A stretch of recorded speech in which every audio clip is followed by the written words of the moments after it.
Good morning, FIU Hospitality Feasibility Studies class. I'm sorry I'm not with you in person. I'm in Los Angeles, actually in Venice Beach right now. I'll be in downtown Los Angeles tomorrow for what's called ALIS, the America's Lodging Investment Summit. A few FIU students are there. Dr. Clay Dickinson will be there. Some other professors in the school, and a whole lot of alums will be there. So sorry I'm not with you. I'm looking forward to seeing you next week in person. Next week, we have a guest visitor, guest lecturer named John Lancet. I'm going to send over his bio. As you'll see it, John is the head of HVS in the Miami office. He's an FIU alum, so he's coming on campus for Panther Alumni Week. In the first half of the class, he's going to tell you kind of about his career since graduation, what he does, what they focus on, what his team does, which includes feasibility studies, appraisals, consulting, valuation, all sorts of things. And it's interesting. Every project he has is a little bit different. He'll talk a little bit about not only his career trajectory, but what he learned at FIU that was very valuable, what he wish he learned, what he's looking for, and what his firm is looking for in terms of students for both internships and for full-time employment. And in the second half of the class, each project group will select and will have previously selected, but will present their preliminary competitive set for the group project. And he and I will end up asking questions about why certain hotels were included. So we'll talk about that a little bit more in today's lectures, the approach to picking. You're going to pick your competitive set as a group. So you may have to duke it out a little over some of them. Some will probably be easy. And this is the competitive set whose data you're going to use. We're going to give you historical data, occupancy, ADR, RevPAR by month historically, by day of the week historically. We're going to give you that information, and we're going to give you also what's called the custom P&L report. And we'll go through these reports, but the custom P&L report shows you a composite weighted average of what those hotels in your competitive set have historically done from an income statement perspective. It's as if if you picked 5 hotels in your competitive set, it's as if Smith Travel Research took all of them, combined them together into one composite hotel. So we're going to go through things to think about in selecting a competitive set, where you can make certain mistakes. I'm going to show you some different reports on the screen. There are a few parts to today's class, but really important, you have to get together with your other group members and select a competitive set. You should be prepared to present it next week in class. No more than 10 pages of slides where you can talk and just show who you selected and why. And you may want to have a thought on who you considered but didn't select. Okay, and I'll put all of this into an email so you know what's expected. All right, let's get started. We're going to go into the class 3 slides. I'm going to try now to put them up on the screen, and then we're going to go to class 4. You have each of these on Canvas. So let's give it a shot.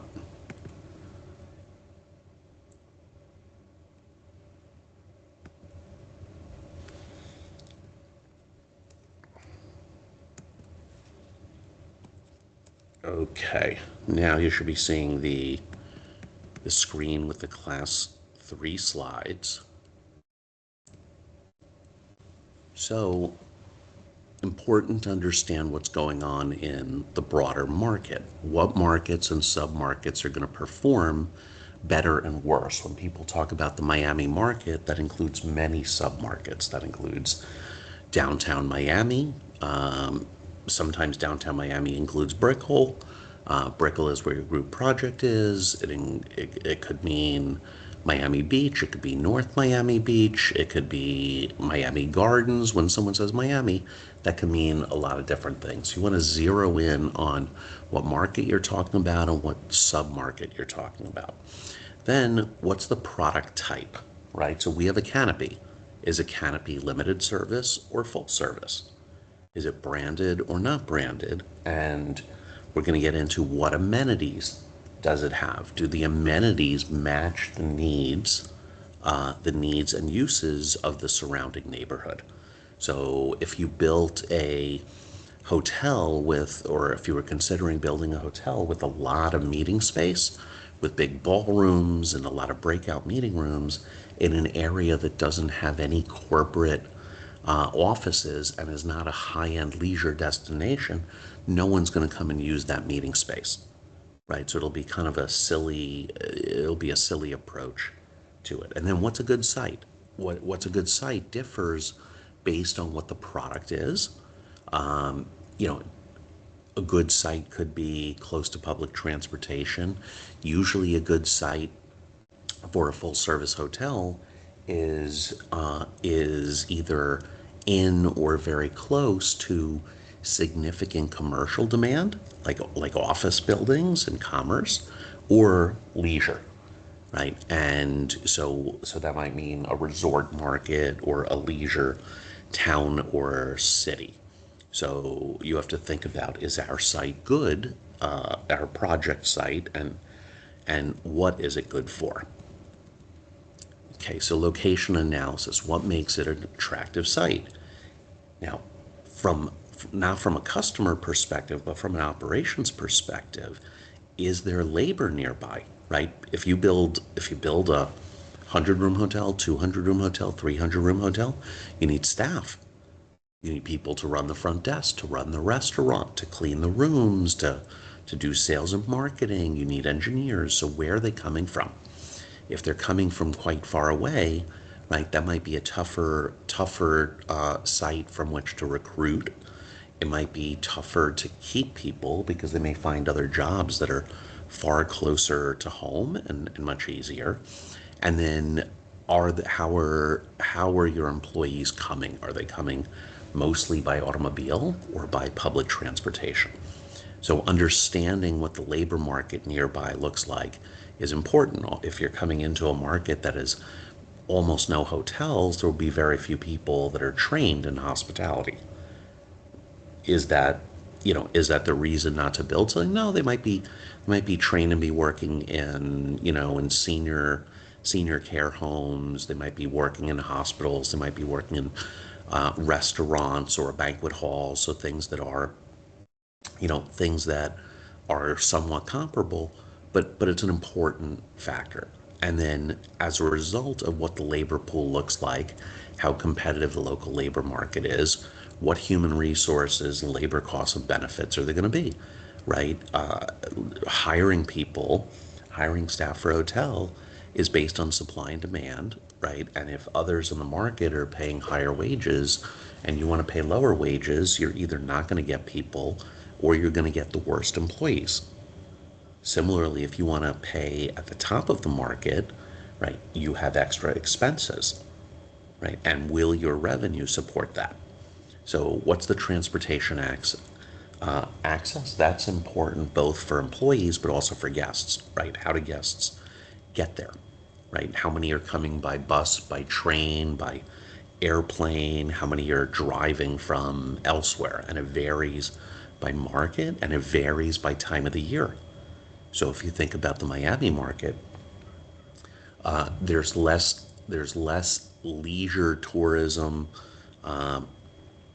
less leisure travelers coming from the Northeast in July and August, but there are a lot more people that are driving from other more local markets to come to Miami and the beaches and take advantage of what Miami has to offer in the summertime. So you may not have consistent demand, and some will come by different modes of transportation. But for us, the location is like, is it easy to get to? Is it easy to get to by car, by train, by bus, or other?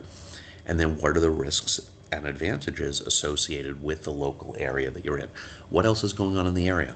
Is there a lot of building in the area, in which case it's going to be tough to drive around and going to be noisy? Is there new uh, a new prison being built nearby? Are there elementary schools, being contemplated and going to be built right nearby, which might create a lot of noise and a lot of traffic before and after school? So, what else is there? And then what is around you? What's across the street? What's next door? Are those uses consistent with your hotel, with your projected hotel? So one of the things you'll think about is there's next to our site is a self-storage facility. Is that good or bad? Right? What's up the block? You should all have a point of view on what's on the block, what's on the next block.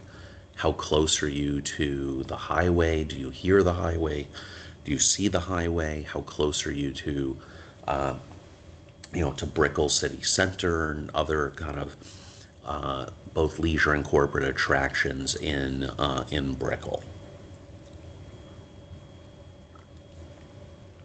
Then evaluating the market, what are the long-term trends? Is the market trending up or down? And that's both the hospitality market, but also office, retail, multifamily, right? So generally speaking, Miami has been growing and growing and growing as people leave other high tax states, sometimes high crime states or cities. Miami has been generally favorable for business, and parts of Miami have become very expensive. Other parts are still somewhat manageable. But what are the long-term trends? What's happening? What's happening with all types of real estate? Again, office, retail, multifamily. Having a point of view on that is important if you think about building a new hotel that's going to last for 75 or 85 or 90 years. What's going on with the population, right? What are the major industries? Is the economy strong or slowing? What about supply and demand? How's supply and demand for hotels? We're going to take a look at new supply later on in this class. I'm going to show you all of the supply being tracked in the broader Miami market. And we're going to do that with what's called the pipeline report. So the pipeline report is or will be on Canvas. So you can look at the report that I'm going to put on screen. And in terms of existing hotel supply, we're going to look at the census. And the census is a big database that we get from Smith Travel Research that shows all of the parameters of each of the hotels. And again, it's going to be on Canvas, and I'm going to show you on screen. We'll go through it, the different tabs, and what some ways to analyze it and some takeaways. But that is going to end up showing you the existing hotels, how many rooms, what brands, who manages them, what submarket they're in. It'll show you kind of previous management companies or brands. So useful information if you want to go and start to dig into who might be in your competitive set. That's one of the places where, other than just looking on Google or having a general sense of what's nearby in the market, the census that we're going to go through is very important for your groups in selecting a competitive set. And then what are the demand drivers, right? Everything is all about supply and demand. So we'll understand how many existing hotels there are, how many new hotels might come online, but then what's the demand to fill them? And what are the demand drivers? So when I say demand drivers, that could be sports stadiums, office buildings, festivals. So like Miami Food and Wine drives people into the market. FIFA coming this summer is going to drive people into the market. Then important to understand seasonality and cyclicality, right? So what does that mean? Seasonality, well, Miami historically was thought of as a very seasonal market where December, January, February, March And sometimes the first couple of weeks of April were pretty hot, and the rest sort of tapered off. And July, August, September, even sometimes October, when it's hot and humid and getting into hurricane season is less attractive. So you would see both occupancies and ADRs go up in high season and down in the lower season. But it all blends together to one annual ADR. And we'll end up during the course of this class, when each of you select your comp sets, we're going to get back a trends report, and the trends report is going to show historical by month for your competitive set. And then cyclicality is like, things get better, things get worse. There's more debt financing available, so people invest more, buy more. Then all of a sudden, debt gets tighter, interest rates go higher. And what are the workforce characteristics in the market, right? This is important because some of those you're going to want to be your workers, but some of those are potential customers. If you have a bar, if you have a restaurant, right? Who's going to come and use it? Who are the customers going to be? It's not just hotel guests. If you build a hotel restaurant and a hotel bar in a full service hotel, and the intention is only to capture hotel guests, it's going to perform very poorly because your hotel guests come in and out. They're not always there for breakfast and lunch and dinner. Oftentimes, they're doing their eating and drinking offsite. And if they're in town 3 days, they might eat in your restaurant for dinner one day. What's going on with office space, and then what kinds of tenants are in the office space. If you have a lot of call centers right next to your proposed hotel site, that's not going to drive a lot of business. But what does drive a lot of business? Oftentimes larger law firms, banks, consulting firms, right, that have a lot of people flying in, flying out, flying in for meetings, flying in for conferences and events. And then airport data and passenger statistics are important. You get a sense of, is inbound traffic at the local airports growing or slowing? Where's the traffic coming from? Is it domestic? Is it international? And then last, certainly not least, is convention center statistics. What's going on with the convention center? Now in Brickell, it's a little bit interesting because the Miami Beach Convention Center is not really nearby, right? It might take you somewhere between 25 minutes and an hour, depending on what time of the day you're going, if you're leaving Brickell and going to the Miami Beach Convention Center. So is our major events at the convention center going to impact occupancy or ADR or any activity at our proposed site in Brickell? Maybe. I'm sure some people think no, and a few think, well, maybe. Depends if it's what's called a citywide convention, right, with a lot of room nights and a lot of people. Most will still try to stay closer to the convention center itself. But what it does is that creates what's called compression. And compression is when there's a lot of room demand. So people are snapping up rooms in Miami Beach. And Miami Beach gets to a point where it's sold out. So what happens? It rolls over, to hotels in Edgewater or Wynwood or North Miami Beach, right? If you go a little bit Mid Beach and then North Beach, it rolls south into downtown.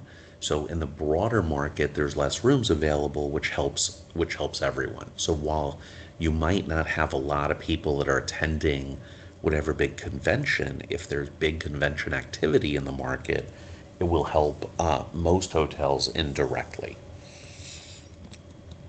So then if we talk about the product, Smith Travel comes up with these classifications for chain scale: budget, economy, mid-scale, upper mid-scale, upscale, upper upscale, and luxury, right? So Canopy, the hotel we're evaluating as part of our group projects, is in the upper upscale segment. So it's a full service hotel. Now, when you select your competitive set, you can look at what the classifications of other hotels are. Does that mean that all of the hotels in your group's competitive set should be just upper upscale? Not necessarily.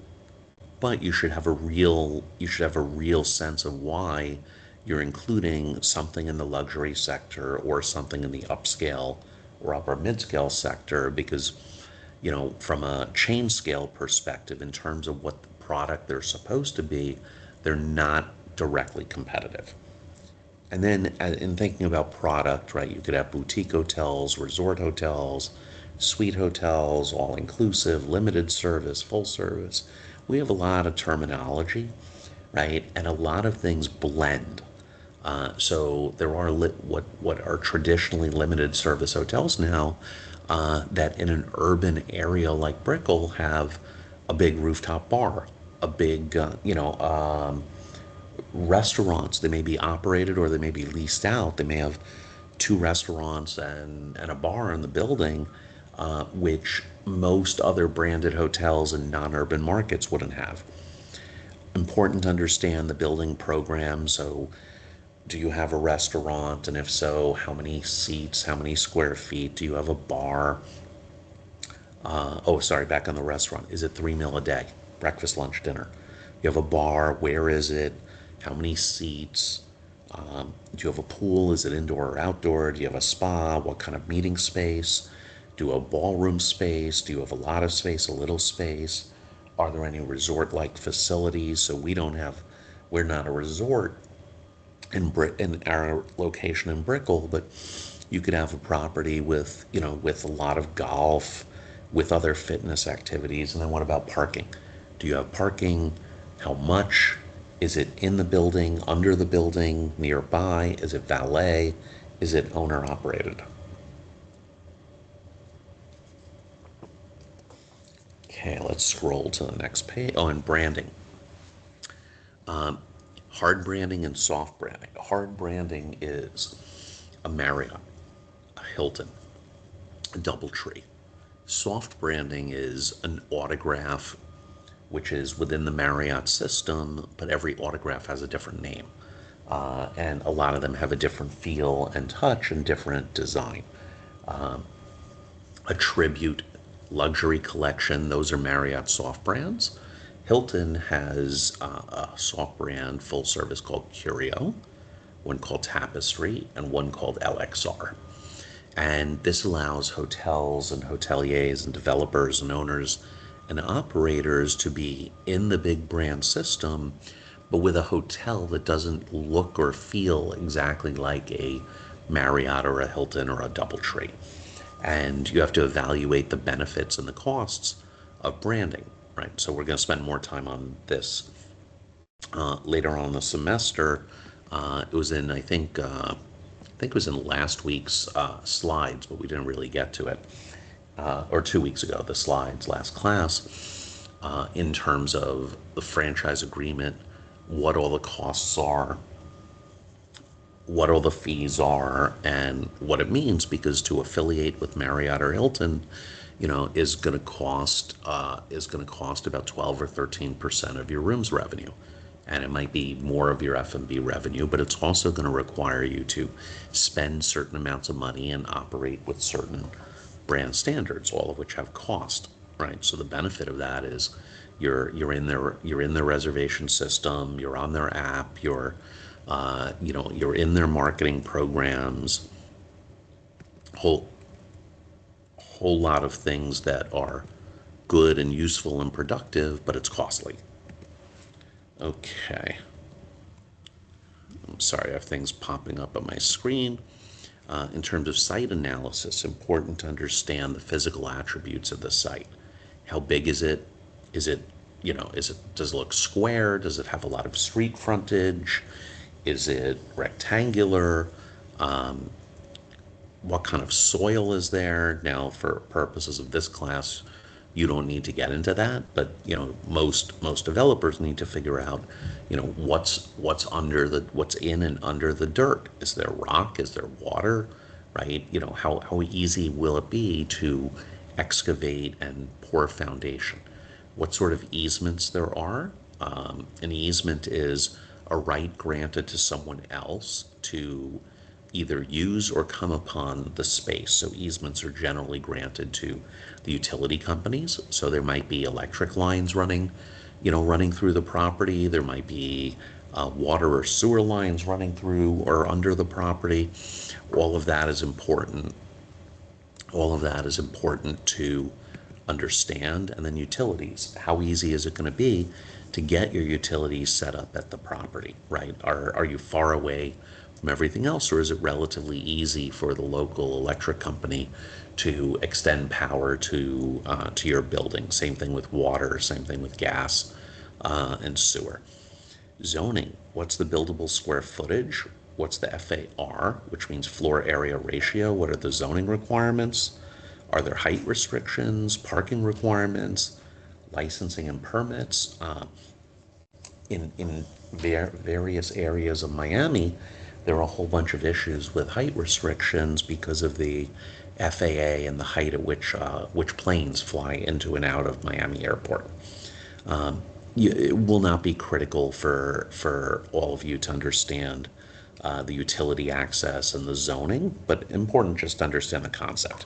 Okay, but you're not going to have to weigh in on that for your project. And then location. How easy is it to get there, right? It might seem easy, but if you need to go and make 6 different turns once you get off the highway, right, that's a little trickier if you think you're kind of 1 or 2 blocks off the highway. How visible is the property? Will someone see signage, right, so they can see it from a block away or 2 blocks away, or there's a sign up on the roof and you can see it from further or see it from elsewhere? Or are you going to just arrive and just hope that you're in the right place? How close are you to demand generators? We talked about that before. How close are you to transportation, to nearby amenities, and what are the overall neighborhood characteristics? And every neighborhood has its feel, and some of them change over time. So we talk about demand segmentation. Demand is, need for and interest in utilizing room nights, hotel room nights. So there are different types of demand when you look at the segmentation. There's the corporate segment, sometimes called commercial. This is JP Morgan, Banco Sabadell, McKinsey, Deloitte, Netflix, Amazon, right? Corporate accounts that are coming. They usually come midweek. They're usually not traveling on the weekend in the corporate segment. But they're traveling, Monday through Thursday, Monday through Friday. Sometimes they arrive Sunday night. Sometimes they arrive Monday. The leisure traveler. Leisure tends to be heavier on the weekend than during the week, and then obviously much heavier during the summertime and during times when schools are generally out, right? So you'll generally see more leisure over Christmas week, New Year's week, over summertime, but usually not as much when kids are in school, people are in their offices. The meeting and convention business. So people do meetings. Why would someone do a meeting in our hotel? Well, it could be a nearby business bringing in clients from out of town for a series of meetings. It could be bringing in their own employees from out of town for training, for planning, for year-end reviews. It could be seminars that they do, and meetings are not necessarily attached to hotel rooms. Sometimes they are, and it's good if they are, but sometimes a local business is just putting on a seminar or putting on a conference, or a conference group is putting on a conference. They need a ballroom, they may need some breakout rooms, and those meetings may come with heavy food and beverage or light food and beverage. When I say light food and beverage, that means coffee, snacks, etc. Heavy food and beverage is like seated lunches, seated dinners, or even buffet lunches and dinners, but with a lot more food. And then there are different characteristics to each type of demand. Usually for conventions and meetings, people book further in advance. They're staying for a few days. Leisure also tends to book further in advance than corporate.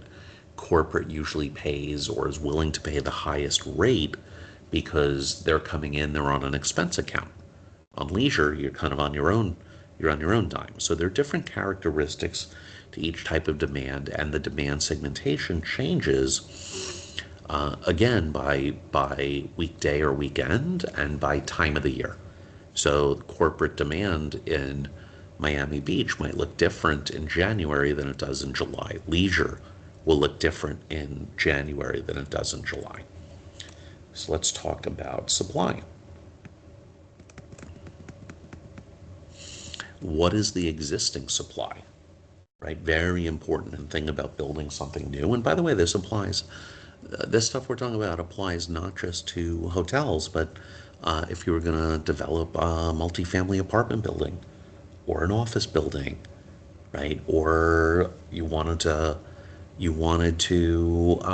buy and operate a franchised McDonald's, right? So what's the existing supply by type, program, branding, and condition, right? Are there a lot of hotel rooms nearby? Are they all full service? Or a lot of them full service or limited service? What kind of meeting space do they have? What kind of food and beverage programs do they have? Do they have parking? Do they have parking easy? Are they affiliated with brands or not?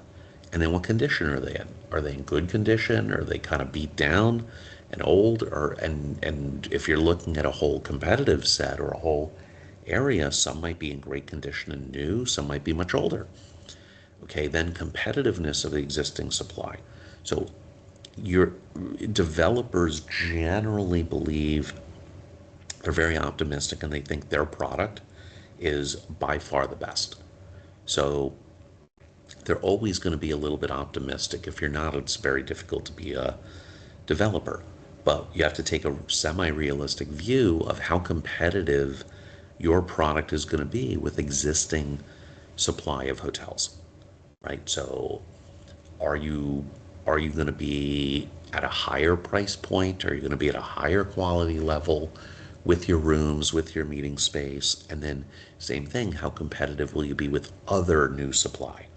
Right? So if we're evaluating a new hotel being built, we're not the only one. And we're going to look at the pipeline report, which is in the same file as the census report. So we're going to do that in just a little bit. And I'm going to show you the Excel and you'll have it and you'll play with your groups in terms of evaluating the new supply to understand what else is coming or may be coming that's going to be competitive.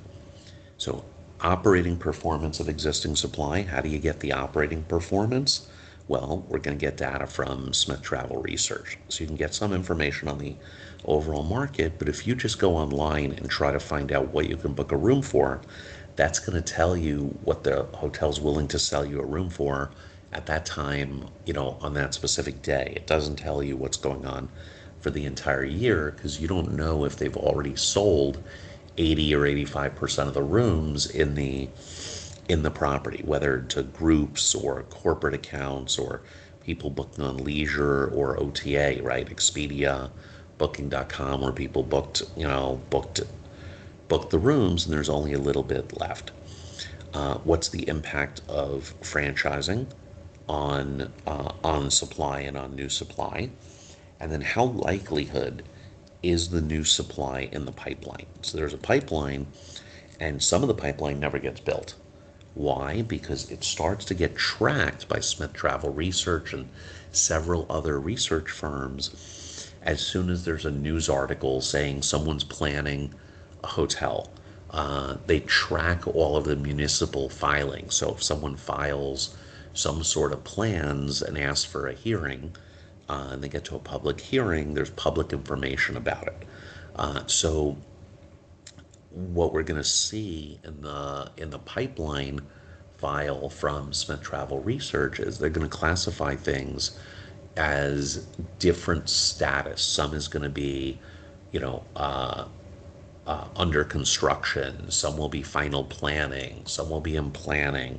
So things that are in construction are much more likely to come to completion. Things that are in, planning, that might be someone submitted a set of plans, but they don't even control, they don't even own the property yet, right? They might have an option on the property. Those may or may not happen, right? So there are a whole lot of things that get filed or that get press released and don't actually come into being. Okay, so let's talk a little bit more about demand generators. And in the hotel industry, we like using all sorts of terminology. So, demand, there's a concept called accommodated demand.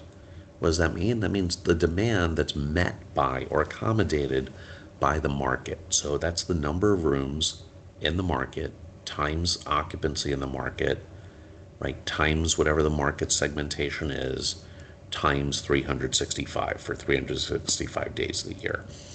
Latent demand is unaccommodated demand. That means demand that exists, but we don't have hotel rooms to satisfy them, right? So everything's sold out, but you could actually fill, if you could run 125% occupancy, you would have 25% unaccommodated demand. And then there's something called induced demand, right? And these are defined below. Induced demand is us inducing or attracting new demand to the market. Okay, so when we think about demand, there's what's there, what are we able to satisfy, right? Accommodated means satisfied demand. And what are we not able to satisfy because we just don't have enough rooms. And then based on new things that are being built, if a new sports stadium was built on the edge of Brickell or right outside of Brickell, that would create a lot more demand for Brickell hotel rooms.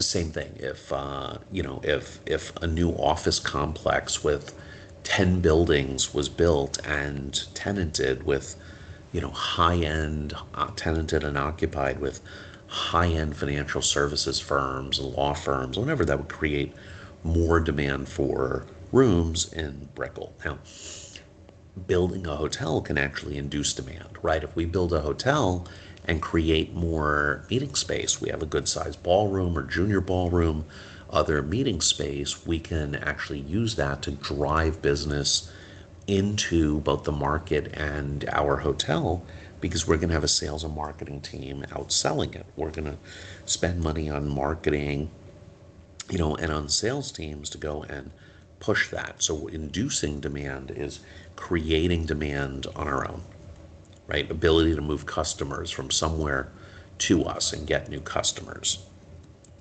So where do we get information from? Right? We can get we're on our phones all day long, right? Or on laptops, tablets, etc. So we can get information from the internet.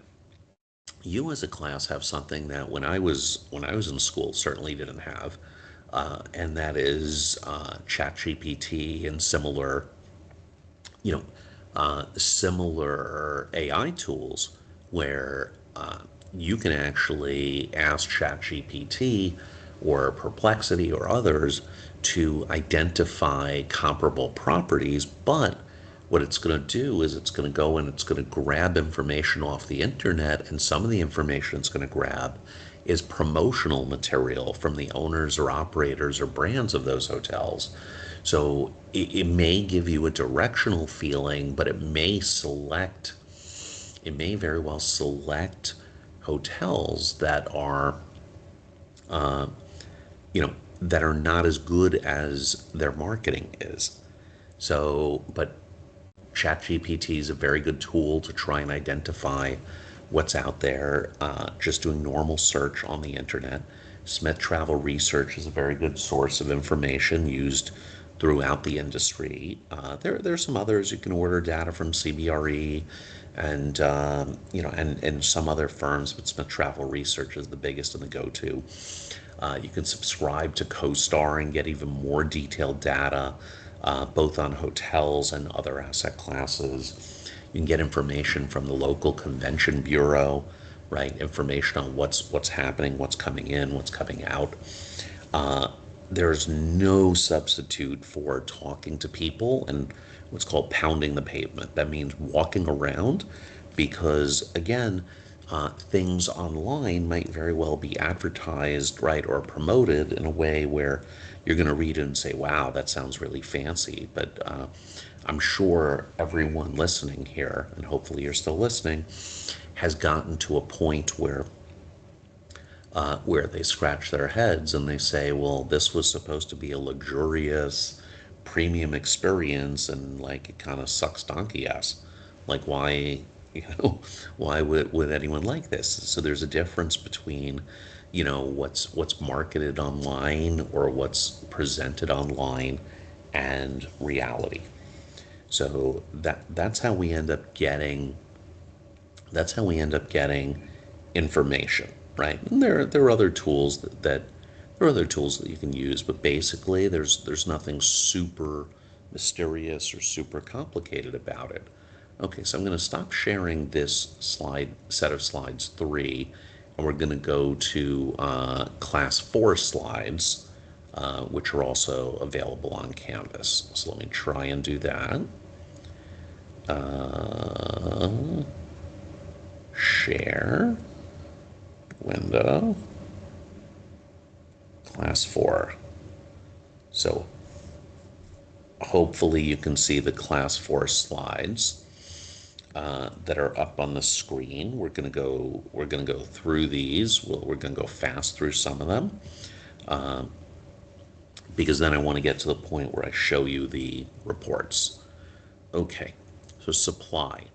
It is instructive to look at national supply and overall market supply, right? Even though if there's a lot of building all over the country but very little building in Miami of new hotels, right? That's telling of something. Why is that the case? Is it too expensive to build in Miami? Do we already have enough supply? So you get a sense if nationally and and elsewhere in Florida, there's a lot of new building or there's no new building, right? And in Miami, we have the opposite. You'd scratch your head and say, okay, let's just better understand the dynamics of why that is. Then within supply, what's the most relevant local supply, right? And when I say supply, that means existing hotels and hotel rooms.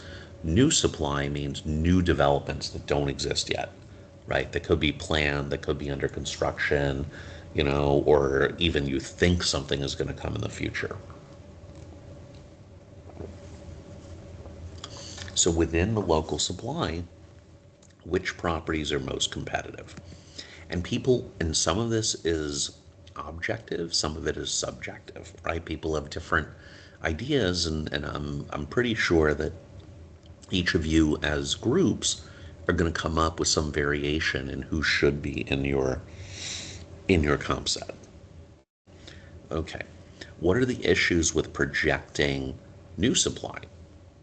So we know what's there today, right? If we want to project new supply, we're starting with what exists today, and we're going to add new rooms, right, in our analysis. Because if someone else builds a hotel that opens, 2 blocks away from where we are, and opens at the same time or opens right before or right after, they are going to compete with us to some extent for rooms. Even if we don't think they're directly competitive, right? Someone searching for the area, someone wanting to come to a building or to be, say, close to 95 but in Brickell is going to look, if there's another hotel that's a block away, they are going to compete with us, even if their rates are generally lower, even if they don't have a restaurant and a bar, right?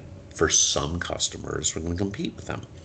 Now, what we do in terms of projecting supply is we're gonna take a look at the pipeline Excel file. You're going to be amazed by how many potential hotels there are that are going to be built, right? And that's okay. But the only way new supply is being tracked by Smith Travel Research or by other services is based on what's been in a press release, in a news article, filed, discussed with an owner, developer, management company, or brand. So there will be new supply 5 years from now, 10 years from now, 20 years from now. We don't know what that is because no one's looking up saying, you know what, we're working on a development. We're going to start construction in 10 years. That's not how it works. So we need to do a whole analysis where we're going to have shorter term supply factored in, but not longer term. So how do we deal with that in our analysis? So I'm not going to tell you the answer to that. but I'm going to ask you next week in class. So give it some thought. When estimating demand, right, same thing. We know what the historical trends are. We know some businesses come into markets, come out of markets. So same thing, we can have a decent sense of demand and there's demand for hotel rooms over the next few years, but beyond that, we don't really know. So how do we factor that into our analysis, right? If we have to create a bunch of years of projections and then assume a theoretical sale, right? But if something that happens 10, 20 years, 30 years, you know, whether it's on the supply side or demand side, could impact our hotel operations and performance quite a bit. So I'm not going to tell you how we deal with that, but give some thought, and I'm going to ask you in class next week.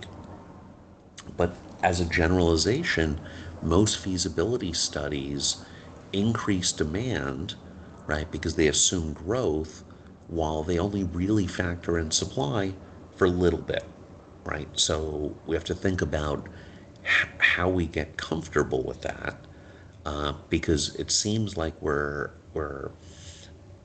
overemphasizing new demand, right? We're thinking, oh, there's going to be annual growth in because of inflation. The markets get busier and better, but we only factor in a few years of supply. So give that some thought. Different types of hotels, right? Luxury hotels, people are very familiar with, but they're a very small percentage of the market, right? About 2.5% of overall hotels in the United States are classified as luxury. It's a little bit less than 5% of the rooms, 2.5% of the hotels, 5% of the rooms, because the luxury hotels tend to have a larger room count than a lot of the kind of small hotels, motels. So a Four Seasons is a luxury hotel. Ritz-Carlton is a luxury hotel. Waldorf Astoria is luxury. I mean, these are luxury brands, but they have hotels within the brands. Luxury hotels usually have lower margins than upper upscale or limited service hotels because they require more labor, right? There are a lot of people around to do everything. They also require much higher levels of capex spending, replacement of everything, higher levels of maintenance, because if someone's coming and paying $800 or $1,000 a night for a room, they don't tolerate, stains on the carpet or chipped up table. Whereas if someone's paying $150 a night for the room, they probably tolerate some of that, right? And in addition, at the luxury segment, all of the luxury hotels are managed by, almost all are managed by the brands. So, and not by the owners, not by a third party management company. So the brands are very focused on their customers, and when they're spending money, they're spending the owner's money, right? So Four Seasons doesn't own hotels. Ritz-Carlton doesn't own hotels. Waldorf Astoria doesn't own hotels, right? They are branded management companies, and they manage on behalf of the owner, but they spend the owner's money. So the brands are incented to spend more money, make sure the product is pristine, charge a higher rate, and collect higher fees. For extended stay hotels, those are ones where people stay for a longer period of time. Right? They usually have a kitchen or kitchenette, a refrigerator, so sometimes they double up as shorter term apartments. They're used oftentimes by people that are out of their homes, whether there was a flood or they might be moving, they might be renovating. There are a whole bunch that work on long-term projects. Oftentimes, lower tier extended stay hotels are used by kind of construction crews that come from out of town. And examples are Residence Inn, Homewood Suites, Home2 Suites. It's become a very popular segment because it's very low labor. They usually do not have a restaurant. They'll usually provide a complimentary breakfast. They oftentimes have a complimentary happy hour in the evening. They'll offer amenities like, barbecues and, sitting areas to be in. They'll likely have a grab and go in the lobby, which might have like TV dinners, frozen foods that you can warm up in a microwave, ice creams, beverages, snacks. But a lot of people like literally just go to the market, and fill up the refrigerator. So location type. Smith Travel Research classifies hotels also by location type. So resort, I think, is pretty well understood, right? There's a lot of leisure travel. There is group travel. It's oftentimes incentive group, right? So a healthcare company is taking their top salespeople, right, to a resort in the Caribbean, and they do a few instructional events, and the rest of the time they're playing golf, going to the beach, eating, drinking, enjoying. So resorts will usually have substantial amounts of food and beverage activities, facilities. They'll have other leisure activities, golf, tennis, spa, boating, etc. Urban, right? That's business hotels and business areas, airport hotels. They do a lot of airline crew business. They do a lot of distressed passenger business, right? So right now, it's not impacting Florida as much, but flights are being canceled all over the country, right? Because of the big snowstorm coming through. So almost everything out of New York today is canceled. So you have distressed passengers, right, that have been waiting, their flights delayed, their flights canceled. Sometimes business travelers are staying at airport hotels because they're going to go to two different locations over 2 days when they're in town, and it's more convenient. Airport hotels also get a bunch of business where people are doing, whether it's international or long haul travel, and they live far away from the airport. They might live 3-4 hour drive away. They'll come and stay the night before their trip. Suburban hotels, so they usually have some business, some leisure, some group. They'll likely be near office parks or kind of other areas that make sense for suburban demand. Then highway hotels, right? That's generally a lot of motels or lower tier hotels that are just very easily or limited service, very easily accessible if you're driving up and down the highway. A lot of them have some reservations in advance, but plenty of people just stop in when they get tired of driving. Okay. In terms of understanding our hotel, but also the competitive set, what are the amenities? Sorry. What are the hotel amenities, and what's the program? So now it would be great to have wonderful amenities and top class everything, but whatever you create within the hotel costs money. So you have to evaluate, am I going to make money on that amenity? Can I charge for it? And can I make a profit? And if I can't, is it going to help me drive a higher occupancy, higher average daily rate, right? What's it going to do for me that helps the hotel? So fitness center, where is it? Is it above ground, below ground? Is it an afterthought? Is it large? Does it feel airy? Do you have natural light, right? Most hotels are not charging for a fitness center because in most hotels it's kind of a check the box amenity. Pool, is it outdoor? Is it indoor? Is it big? You know, a relatively small number of guests use the pool, but oftentimes leisure guests coming with kids, right, are going to book a hotel based on it having a pool and a pool that's usable because it makes their kids really happy.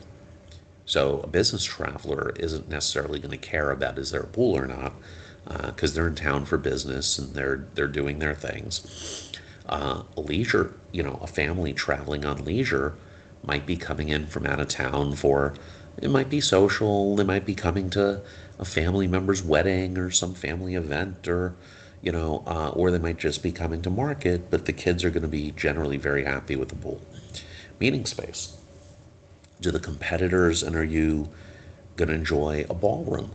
And some people call a ballroom, a room a ballroom if it has 5,000 square feet. Some with 2,000 square feet are going to call it a ballroom. How many meeting rooms? How many breakout rooms? What kind of pre-function space is there? Pre-function is before the actual event, right? People might be gathering for coffee or for cocktails, like before they go into the meeting room. Does the meeting space have windows and natural light? How close are all the meeting rooms to the kitchen and to service areas? How difficult is it to service them if you need to, do a sit down dinner for 150 people? Well, where's the kitchen? Is there a service corridor, right? How do you actually operate it? Then for both a restaurant and a bar, is it operated by the hotel? Is it leased to someone else? Is it operated by someone else, right, with a management agreement? What are the hours of operation? Is it fancy? Is it basic? Is it check the box? Is it attracting locals? Right? So these are the things you want to understand in terms of picking a competitor, and then how you competitors and how you're going to compete against them with the property that you're analyzing. So we talked about this a little bit before in the first class, but what's a star report? A star report's a customized report. Get it from Smith Travel Research based on an identified group of hotels. Smith Travel Research does not identify the hotels or pick the hotels for you. You have to tell them which hotels you want. And then they spit out a report that shows you the weighted average composite. That's like putting all of them together as if they were one hotel. And you could have anywhere from four to like an unlimited number. You could have hundreds included. Now, the more that you include, the more it's just going to resemble the overall market and not really tell you who is directly competitive with you. So there's huge bias in the star reports and in using the star data because you, the user, select who is in the competitive set. So you could select what's called an aspirational set, and many of the hotels I work with have their regular competitive set and an aspirational set. And the regular competitive set is who they think they really compete with. The aspirational set is like who they would like to compete with, right? Is at a higher price point, oftentimes a higher ADR, sometimes a higher occupancy, sometimes a lower occupancy, but a much higher ADR. So if you're developing a limited service hotel in LA, you can order a star report that tells you the weighted average composite, ADR, occupancy, RevPAR for the selected group, the group you select of limited service hotels in Los Angeles. Now, you could do the same thing for full service. You could do the same thing for Miami Beach. You could do the same thing for Brickell, right? But again, it's based on subjectivity because each one of you groups is going to present next week in class a competitive set. And that's who you think is going to compete with the canopy that you're evaluating. And I would be shocked if you all have the same competitive set. So we're going to talk about that in class next week. Most hotels receive STR reports at least monthly. Some get weekly and some have daily, so they can understand how they're performing against their competitive set. So let's talk about what are the flaws in comparing your property to a comp set or in selecting a comp set, right? It's very subjective. The bias of who's making the comp set selection can be heavily influenced. So you might be talking to a management company, and a management company trying to win the business, right, trying to get you to hire them, might pick an aggressive set and say, we can actually deliver performance like this higher level, more aggressive competitive set. But when it comes time to negotiating their management agreement, they're going to want like a weaker competitive set so it'll look like they outperform, and they'll pass any performance tests. So understanding why someone wants to use a specific competitive set is important. If you're a developer and you're overly optimistic and aggressive, you'll probably pick a competitive set that's stronger, right, than your property is. And again, stronger on average, right? Because It's impossible to pick a perfect competitive set. I can't do it. I've been doing this for a long time. You'll ask John Lancet if it's possible to pick a perfect competitive set, because the reality is not a single hotel that you're dealing with has a carbon copy duplicate of that same hotel next door, like literally right next door, with the same number of rooms, built and open on the same day, with the same brand, the same management company, the same size restaurant, the same amount of meeting space, right? That doesn't exist. Everything's a little bit different. Some are a lot different. So you need to take all of that into account, but there's no perfect competitive set. It's not scientific at all. So more on flaws. You want to understand not only who should be included, but have an idea as to who maybe would be, but you're not including them, and there's a reason why, right? So you may start and think you need to come up with somewhere between 4 and 6 hotels. You might have 8 or 9, right, identified by your group members. And does it make sense to have 8 or 9? Maybe yes, maybe no. Not necessarily. Not necessarily, because the bigger your sample size, right, the more you're going to just sort of blend into what looks like the broader market. So what could distort a competitive set? If there's not enough supply within the market, right? To run an STR comp set, you need at least 4 hotels. Right? So you might not have 4 semi-comparable hotels on the market. What do? Well, you may have to add another one you don't want. You may have to add something from outside of the market. I can run a competitive set that has 3 hotels in Brickell and 3 hotels in Orlando. Is that a good competitive set? Probably not. Right now, it might be if I was looking at very specific, like if I was looking at hotels in Miami Beach, and I said, okay, I need hotels that are like 800 rooms or more with a lot of meeting space. Well, I only have a few of those in the broader Miami area, so I might include a few in Orlando in that, right, that are comparable. But for evaluating a canopy, like we are, and evaluating the feasibility of it, right, a hotel in Orlando is not comparable. A hotel in North Miami Beach is probably not comparable, because someone choosing to come to Brickell is probably not otherwise going to choose to go to North Miami Beach. Now, hotels in downtown Miami could be comparable. It depends, right? For a corporate business traveler, they may want to be within walking distance of the offices they're going to. For leisure travelers coming in, if they stay in, if they stay in downtown Miami versus Brickell, may not make a difference to them, right? They may be coming in, and for an event at the basketball arena, right? So they could stay within a few blocks, but if they stay in Brickell, they could get there, they're a mile and a quarter away. They can get there reasonably quickly. You could have a problem if you have way too much hotel supply in the market. You could have a problem if you don't acknowledge new hotels. You could have a problem if you include some recently opened hotels in your competitive set, because when you look at the historical data, if hotels just opened 3 months ago or 5 months ago, and you're looking at 6 years of historical data, there's not going to be any data for them.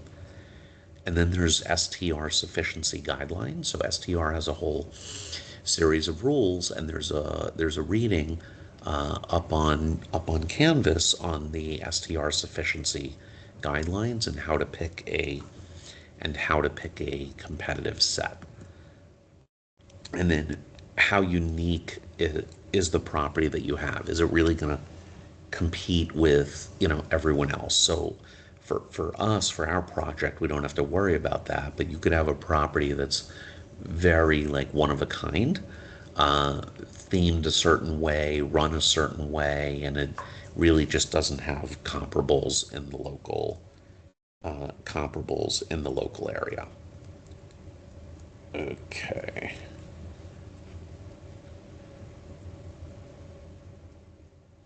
Okay, so there's a bunch of STR reports we're going to go through.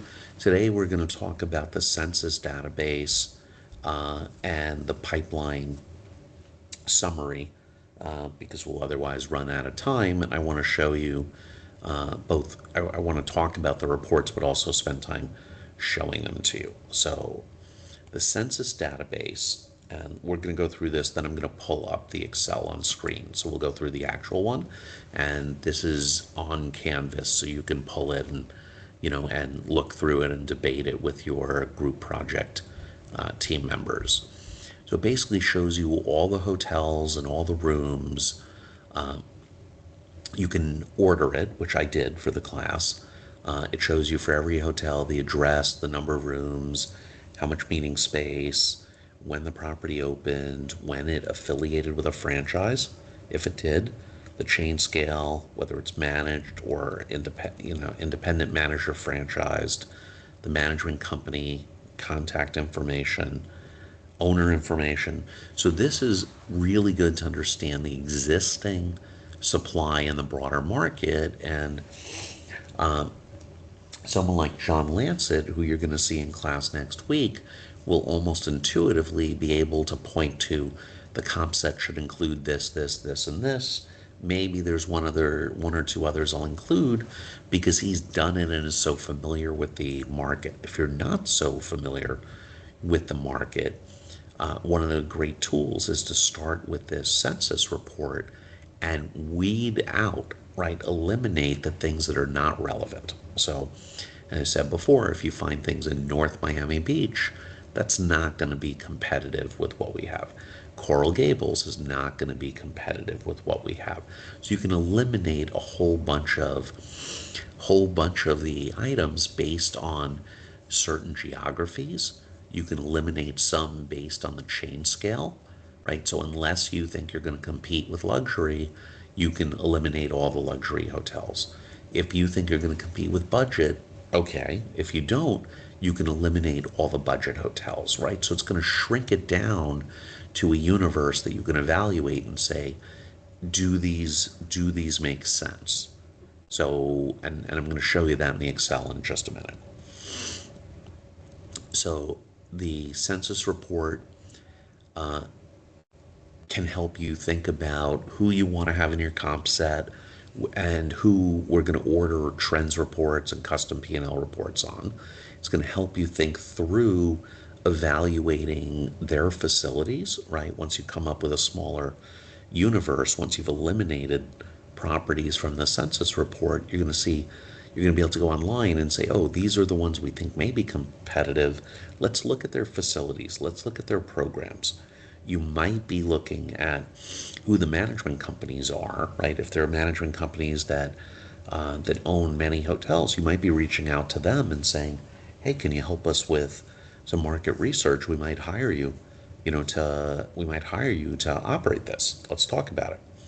It will help you also understand if there's a lot of investors in a certain area, right? So if there's a lot of institutional investors, institutional type operators in the area, that means it's probably better for financing, right? If there are no institutional investors anywhere in the area and it's all kind of mom and pop owners, it may be difficult, right? Because again, we're gonna write a report and issue it to the bank, right, who's evaluating making a loan. They want to know that the loan's going to be repaid. They want to know that, there's potential to sell the property once it's finished to someone else. And you'd like to understand how long hotels have been affiliated with a brand, right? So something might be brand Hilton, but it might have just switched brands or gone from an independent to branded recently. So again, the census report helps you with a lot of information. We're going to talk here about pipeline, and then I'm going to open the Excel, and we'll go through both of them. So pipeline summary, again, this gets ordered by Smith Travel, and it shows you the number of hotel projects, the number of hotel rooms, and you can sort it a million different ways, right? Because everything is in its own column. You can sort it by chain scale. So you can see And you can see, are there a lot of new luxury hotels being built? Or in development? Are there a lot of new upper upscale hotels or upscale hotels? Who's the parent company? Parent company means we're evaluating a canopy. The parent company is Hilton. It's within the Hilton brand family. What brand within the chain scale? What region? Top markets? When was it open? Is it converted? What's the development status? Okay. And the pipeline report is also going to show you what's recently opened, what's in final planning, what's in planning, what's unconfirmed. That means like there's an article out there, but they haven't been able to verify with anyone. So different classifications, right, have different likelihoods of opening or opening soon. Something in construction has a high likelihood of opening. Something that is in planning or unconfirmed, right, maybe yes, maybe no. That they may not get the financing for it. Usually, if something is in construction, that means the equity financing is there and the debt financing is there. So the pipeline report allows you to look at future growth, right? But really over the next few years, because no one knows what's going to happen in 10 years or 20 years. The likelihood of development getting to completion, the impact of other brands within the same brand family. So we might hesitate a little if there's a lot of Hilton product, right? All sorts of Hilton brands in the pipeline, right? That could compete with us for marketing and for the Hilton Honors guest. The potential impact of supply of other brands. Are there a lot of Marriott or Intercontinental or Hyatt branded product coming in? And then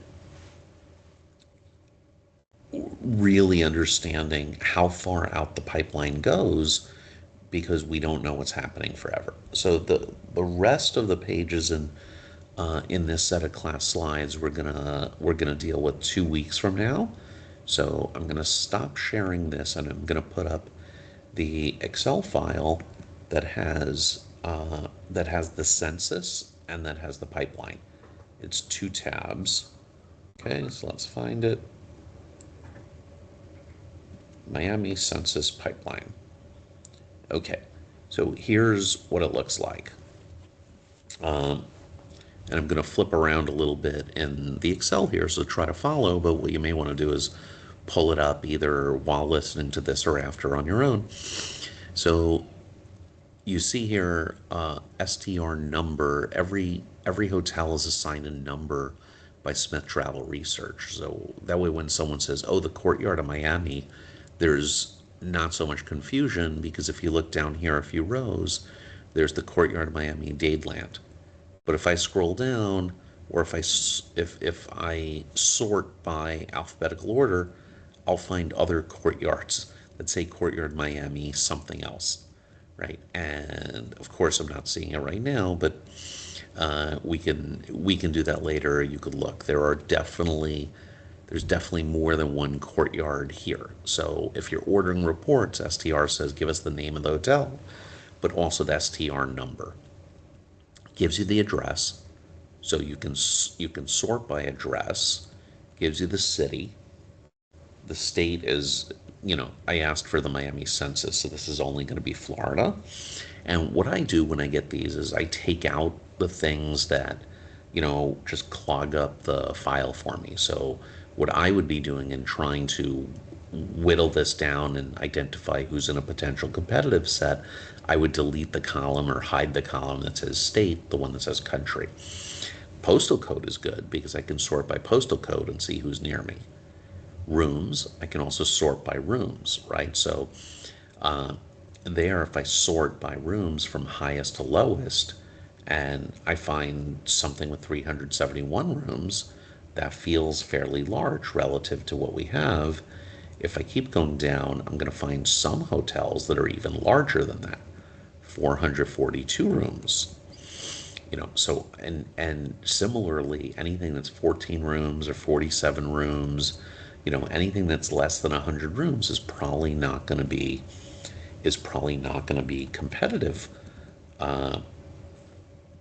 Here, let's find a large one.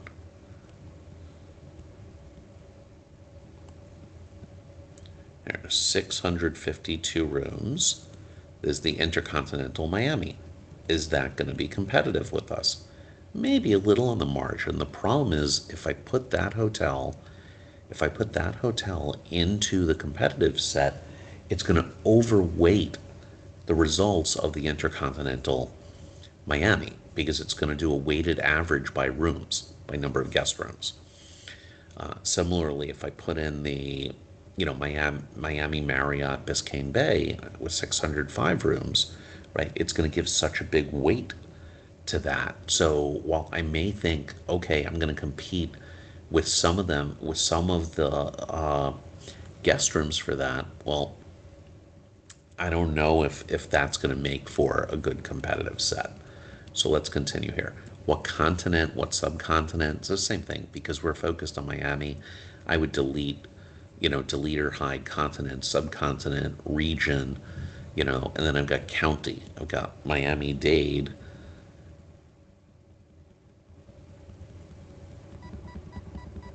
All the way down. So I don't really need that. MSA, Miami, Miami Beach, Kendall, and the submarket. Right, so a bunch of this stuff I don't need. But here I get to the date that it's open, right? 2020-07. So that means July of 2020. This one, 1959. June of 1959. So you get a sense of the other hotels that you think you're going to include in your competitive set. How old are they? Now they may have been renovated a bunch of times. What's the original brand affiliation? So this opened as a Town Place Suites. This one opened as an independent. Right? This one opened as a Courtyard. Then they give you the Smith Travel chain scale and the class. Now, I will tell you, I've been doing this a long time. I don't really understand the difference between class and scale.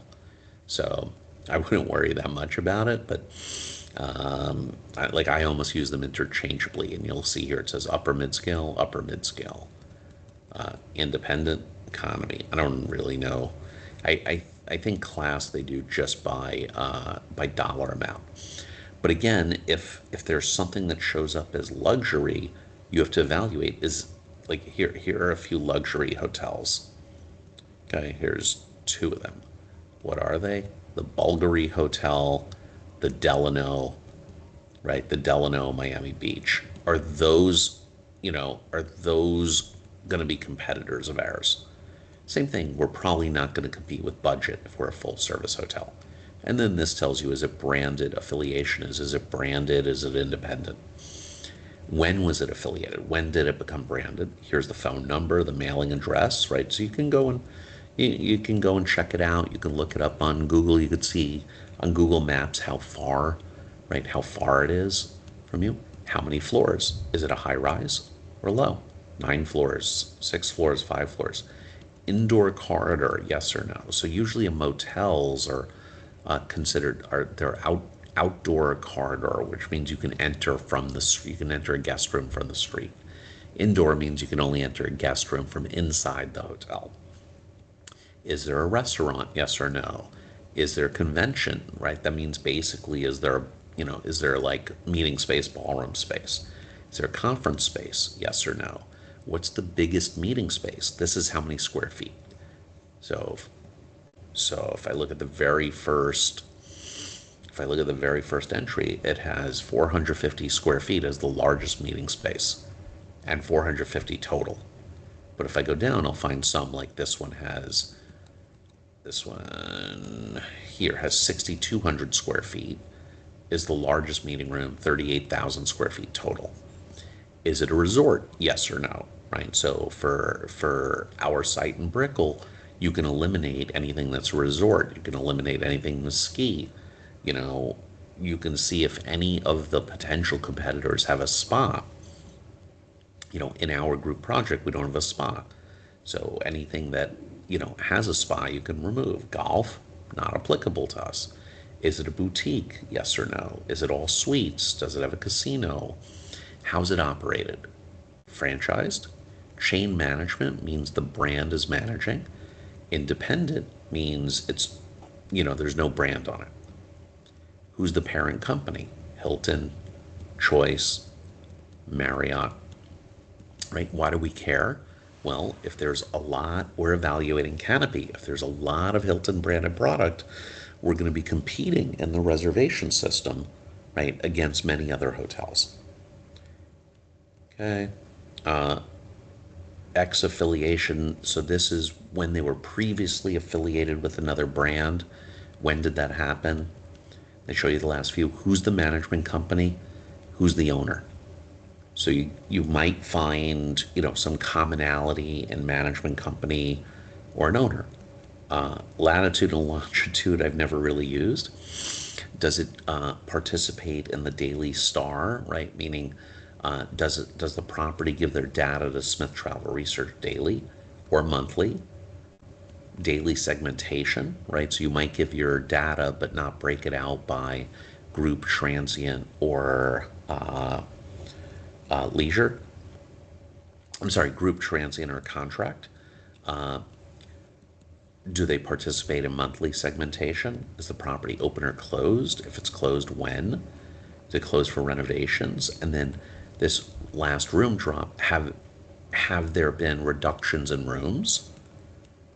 What's the anticipated chain affiliation, right? So if it's being renovated and going to something else, I usually don't pay attention to that because I think they get it wrong a lot.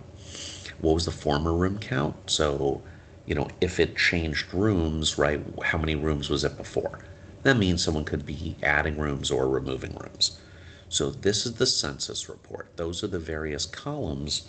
Now let's scroll down and see how many hotels are in this. And I asked for the Miami.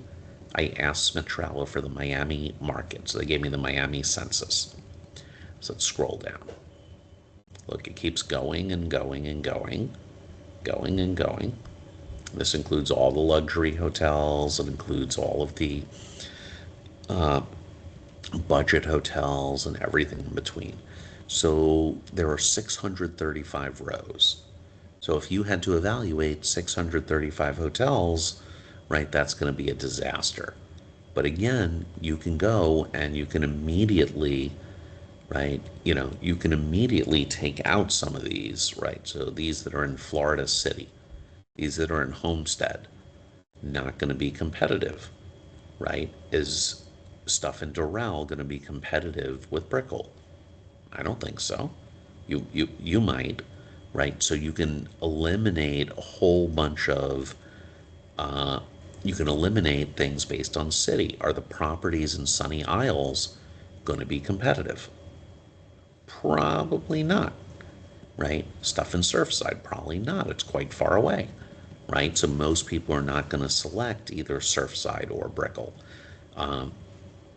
So you can eliminate a whole bunch of those. Similarly, you can scroll across, right, and go back to the chain scale, right? And you can say, okay, let me evaluate the properties considered to be luxury.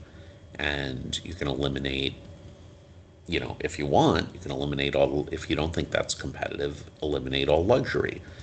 Economy and budget, you can eliminate each of those if you don't think it's going to be competitive.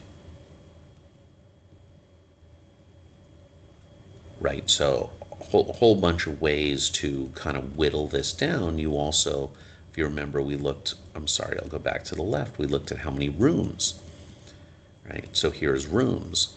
You might take everything that's under a certain number, right? A 42 room hotel is not going to really move the needle in our competitive set. You might take everything that's under 100 rooms.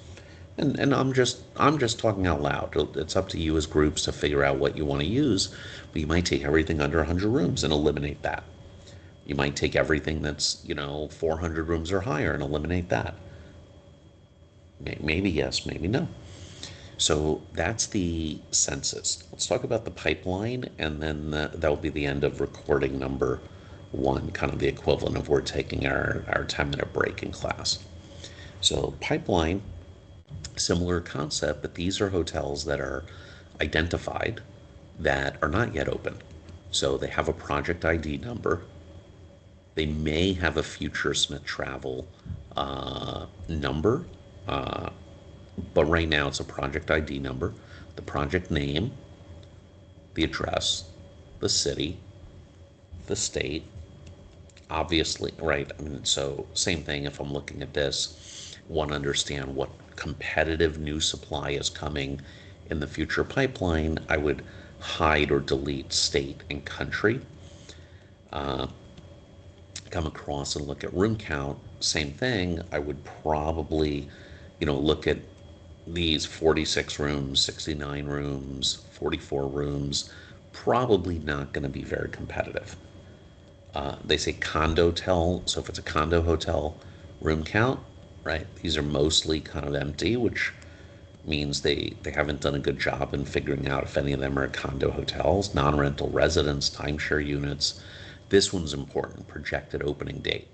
So March 30th, March 30th, 2028, December 31, 2030.